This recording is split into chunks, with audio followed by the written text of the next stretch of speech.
जय हिंद। एक इंस्पेक्टर के मन में अचानक से एक लालच आ जाता है। उसे पता चलता है कि एक अरबों खरबों रुपए की जमीन का मालिक इस देश से फरार हो गया है। उसकी जमीन अलग अलग विभागों द्वारा कुर्क की जा रही है। इसी बीच कथित तौर पर रिपोर्टेड फैक्ट्स के मुताबिक इंस्पेक्टर साहब ने सोचा कि क्यों ना बहती गंगा में हाथ धो लिया जाए और कुछ जमीन पर कब्जा कर लिया जाए। इसी क्रम में इंस्पेक्टर साहब ने रिपोर्टेड फैक्ट्स के मुताबिक तकरीबन 48 बीघा जमीन अपनी पत्नी के नाम फ्री में ही लिखवा डाली और ये सब कुछ एक एस्टेब्लिश्ड मैकेनिज्म और सोची समझी रणनीति के तहत हुआ। इस केस के बारे में आपको बताएंगे, पर सबसे पहले आपसे अपील कि आप बड़ी संख्या में हमारे वीडियोस को देख रहे हैं पर चैनल सब्सक्राइब नहीं कर रहे। अगर आप इस वीडियो को देख रहे हैं तो फौरन चैनल को सब्सक्राइब कीजिए, बेल नोटिफिकेशन ऑन कीजिए, वीडियो को ज्यादा से ज्यादा शेयर करें और इसके साथ ही अपना कॉमेंट देना ना भूलें। इस पूरे केस की सच्चाई जानने के लिए वीडियो को बिल्कुल आखिर तक देखें, कतई भी स्किप ना करें। अब ये पूरा मामला समझने के लिए आपको चलना पड़ेगा उत्तर प्रदेश के मिर्जापुर में, जहां पर इंस्पेक्टर नरेश अपनी फील्ड पोस्टिंग के दौरान एक थाने में तैनात है। और इसी बीच एक बड़े कारोबारी, एक बड़े इन्फ्लुएंशियल व्यक्ति जो कि पॉलिटिक्स में भी अपना बड़ा रसूख रखते थे, उनकी अरबों रुपए की संपत्तियां जब्त की जा चुकी थी और कुछ संपत्तियां जब्त की जा रही थी। और यह सब कुछ किया जा रहा था एनफोर्समेंट डायरेक्टोरेट के द्वारा। तकरीबन 4,440 करोड़ रुपए की संपत्तियां रिपोर्टेड फैक्ट्स के मुताबिक जब्त की जा चुकी थी। आप खुद अंदाजा लगाइए कि कितनी महत्वपूर्ण संपत्तियां रही होंगी। दरअसल बड़े बड़े हाईवेज के किनारे बहुत ही, जिन्हें इंपॉर्टेंट और सबसे महंगी जमीनें कहा जाता है, वो सबसे महंगी जमीनें इस व्यक्ति के पास थी। बड़े बड़े बाग थे उन महंगी जमीनों के ऊपर और वो सब के सब ज्यादातर जब्त किए जा रहे थे। अब इसके साथ ही मई 2022 में क्या होता है, पुलिस द्वारा इस अरबपति व्यक्ति के करीबियों की 107 करोड़ रुपए की 123 संपत्तियों को गैंगस्टर एक्ट में कुर्क किया गया। अब 107 करोड़ रुपए आप याद रखिएगा, और इससे पहले मैं आपको बता चुका हूं 4,440 करोड़ रुपए, तकरीबन अगर कुल मिलाकर बात करें तो 5,000 करोड़ रुपए की संपत्तियां लगभग जब्त की जा चुकी थी। अब इस बीच ये जो बड़ा इन्फ्लुएंशियल व्यक्ति था, इस पर तकरीबन 40 मुकदमे भी रिपोर्टेड फैक्ट्स के मुताबिक दर्ज किए गए थे। अलग अलग थानों में अलग अलग तरह के मुकदमे इस व्यक्ति पर दर्ज थे और इन सभी मुकदमों के दर्ज होने के बाद संपत्ति की कुर्की होते देख ये व्यक्ति दुबई भाग जाता है। इसको शक ये था कि कहीं उस पर कोई बड़ी कार्रवाई ना हो जाए, और जो बेटा और भाई था वो जेल में थे और पत्नी किसी को भी अपनी शक्ल नहीं दिखा रही थी, या फिर यूं कहे कि वो निकलकर सामने नहीं आ रही थी। अब इसी बीच साल 2023 में मिर्जापुर के थाने में इंस्पेक्टर नरेश तैनात होते हैं।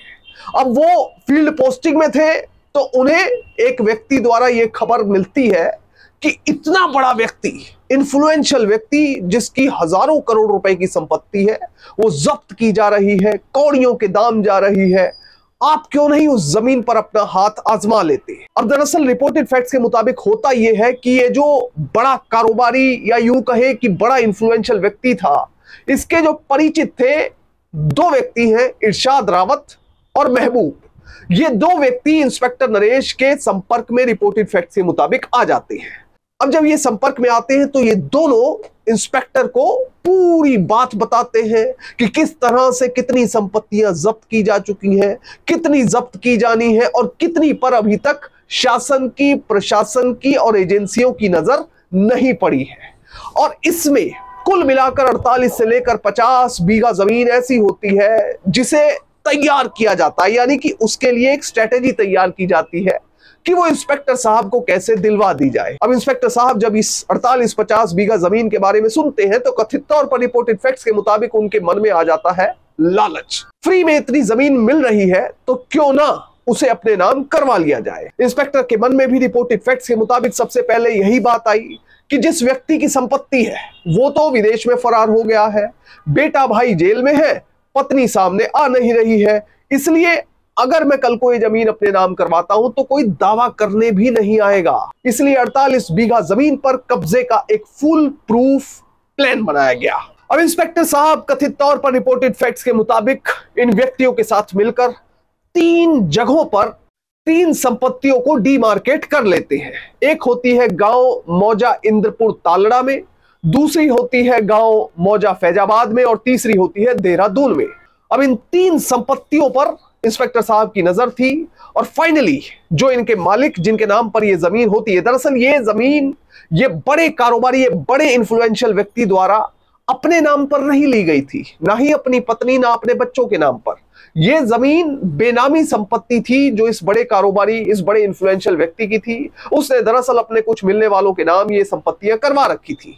उन्हीं में से एक व्यक्ति था रोशनलाल और इसी तरह से 1-2 और व्यक्ति थे जिनके नाम ये जमीन थी। अब इंस्पेक्टर साहब को जब ये बात पता चली तो इन 2 मध्यस्थों के जरिए रोशनलाल से संपर्क किया गया और उसे बताया गया कि भाई ये जमीन इंस्पेक्टर साहब के नाम लिखनी है और तुझे उसकी एवज में पैसा दिया जाएगा। अब फाइनली होता यह है कि गांव मौजा इंद्रपुर तालड़ा में 24 बीघा जमीन इंस्पेक्टर साहब अपनी पत्नी के नाम लिखवा देते हैं। दूसरा नंबर था मौजा फैजाबाद में तकरीबन 9.5 बीघा जमीन का, उसे भी इंस्पेक्टर साहब ने अपनी पत्नी के नाम लिखवा दिया। इसके बाद तीसरे नंबर पर जो जमीन थी वो थी देहरादून में 15 बीघा जमीन, वो भी इंस्पेक्टर साहब ने अपनी पत्नी के नाम तो नहीं करवाई मगर अपने एक मिलने वाले विजय कुमार के नाम करवाई ताकि किसी को कानो कान ना तो खबर हो ना ही शक हो। और फाइनली इंस्पेक्टर साहब के नाम अब ये जमीन हो चुकी थी। जिनको पैसे दिए जाने थे, जो भी थोड़ी बहुत सरकारी रिकॉर्ड्स में जो कीमत बनती है, वो रोशनलाल और 1-2 व्यक्तियों को दे दी गई। पर बाद में जो कुछ हुआ वो अपने आप पैरों से जमीन खिसका देता है। रोशनलाल ने आरोप लगाया कि उसे 15 लाख रुपए जमीन के दे दिए गए, उसके खाते में ट्रांसफर हुए। पर बाद में इंस्पेक्टर साहब ने ऐसा डराया कि 15 लाख रुपए उसे डरा धमकाकर अपने ही किसी मिलने वाले के खाते में ट्रांसफर करवा लिए। यानी कि जो जमीन इंस्पेक्टर साहब ने अपनी पत्नी और मिलने वाले के नाम करवाई थी, उसके एवज में जो पैसे दिए गए थे वो इस व्यक्ति से वापस इंस्पेक्टर साहब ने कथित तौर पर रिपोर्टेड फैक्ट्स के मुताबिक वसूल कर लिए। अब रोशनलाल रोता रहा, गिड़गिड़ाता रहा, अपने दोस्तों, रिश्तेदारों और मिलने वालों से मदद मांगता रहा, पर किसी ने मदद नहीं की। लोगों ने सलाह दी तुम क्यों नहीं पुलिस में जाते। अब रोशनलाल को तो यकीन ही नहीं था कि अगर मैं पुलिस में जाऊंगा, वो भी एक इंस्पेक्टर साहब के खिलाफ, तो क्या होगा, कोई कार्रवाई नहीं होगी। पर रोशनलाल किसी तरह से हिम्मत करता करता पहुंच गया एसपी साहब के पास, एसपी सागर जैन के पास। अब रिपोर्टेड फैक्ट्स के मुताबिक रोशनलाल ने एसपी साहब को जाकर पूरी बात बताई कि किस तरह से 3 जगहों पर इंस्पेक्टर साहब ने जबरन अपनी पत्नी के नाम जमीन को करवा लिया है, कुछ अपने मिलने वाले के नाम करवा लिया है और उसके एवज में जो पैसे दिए वो भी जबरन हमसे वापस ले लिए हैं। अब जब एसपी साहब को यह बात पता चलती है, शुरुआत में तो उन्हें भी यकीन नहीं आता कि ऐसा कोई इंस्पेक्टर कैसे कर सकता है। और इसकी एक विभागीय जांच हुई। विभागीय जांच में जो तथ्य सामने आए वो अपने आप में हैरानीजनक थे। रिपोर्टेड फैक्ट्स के मुताबिक विभागीय जांच की जो रिपोर्ट थी वो सीधा एसएसपी साहब को सौंप दी गई और इस रिपोर्ट में कथित तौर पर इंस्पेक्टर साहब पर जो भी आरोप लग रहे थे उसमें से ज्यादातर तथ्य सही पाए गए। अब जैसे ही ये रिपोर्ट एसएसपी साहब के पास पहुंचती है, वो इसे पढ़ते हैं, वो भी अपने लेवल पर जांच पड़ताल करते हैं और फाइनली इंस्पेक्टर नरेश कुमार को नौकरी से सस्पेंड कर दिया जाता है। अब नौकरी से सस्पेंशन तो हो गई पर विभागीय जांच बंद नहीं हुई। डिपार्टमेंटल इंक्वायरी लगातार चल रही थी। डिपार्टमेंटल इंक्वायरी में और भी कई हैरानीजनक तथ्य निकलकर सामने आए जिससे कि इंस्पेक्टर साहब का गुनाह सीधे तौर पर प्रूव हो रहा था। इसके बाद पुलिस डिपार्टमेंट ने अपने लेवल पर ही रिपोर्टेड फैक्ट्स के मुताबिक एक एफआईआर रजिस्टर की इस इंस्पेक्टर के खिलाफ। प्रिवेंशन ऑफ करप्शन एक्ट की विभिन्न धाराओं के तहत यह एफआईआर दर्ज की गई। अब ये जो प्रिवेंशन ऑफ करप्शन एक्ट है, ये दरअसल आमतौर पर सरकारी अधिकारियों पर लगाया जाता है, उन्हीं पर इस्तेमाल होता है, क्योंकि अगर कोई अधिकारी अपनी पोजीशन का गलत इस्तेमाल करते हुए पैसा कमाता है, भ्रष्टाचार करता है, तो उस पर ये धाराएं प्रिवेंशन ऑफ करप्शन एक्ट की लगती है। ऐसे इंस्पेक्टर साहब पर लगी। पर जो पीओसीए की धाराएं हैं उसके तहत 7 साल तक की सजा हो सकती है और इसके साथ ही जुर्माना भी होता है। इससे भी बड़ा फैक्ट जो है वो ये है कि अगर कोई भी सरकारी अधिकारी पीओसीए के तहत दोषी पाया जाता है तो सजा तो एक तरफ होगी मगर उसके साथ जो सबसे बड़ी बात है वो उस व्यक्ति की नौकरी भी तुरंत प्रभाव से चली जाएगी। अब इंस्पेक्टर साहब फिलहाल तो सस्पेंड हुए हैं, मामला रजिस्टर हुआ है, कल को माननीय अदालत में जाएगा और अगर वो इसमें दोषी साबित होते हैं तो नौकरी पर खतरा मंडरा ही जाएगा। बहरहाल इस पूरे मामले से हमें सीख क्या मिलती है? हमें सीख ये मिलती है कि हमेशा ईमानदारी से काम लें। आप जब तक ईमानदारी से और नैतिकता से काम करते रहेंगे तब तक आप एक अच्छे देशभक्त की तरह इस देश को विकास की राह पर गतिमान करते रहेंगे।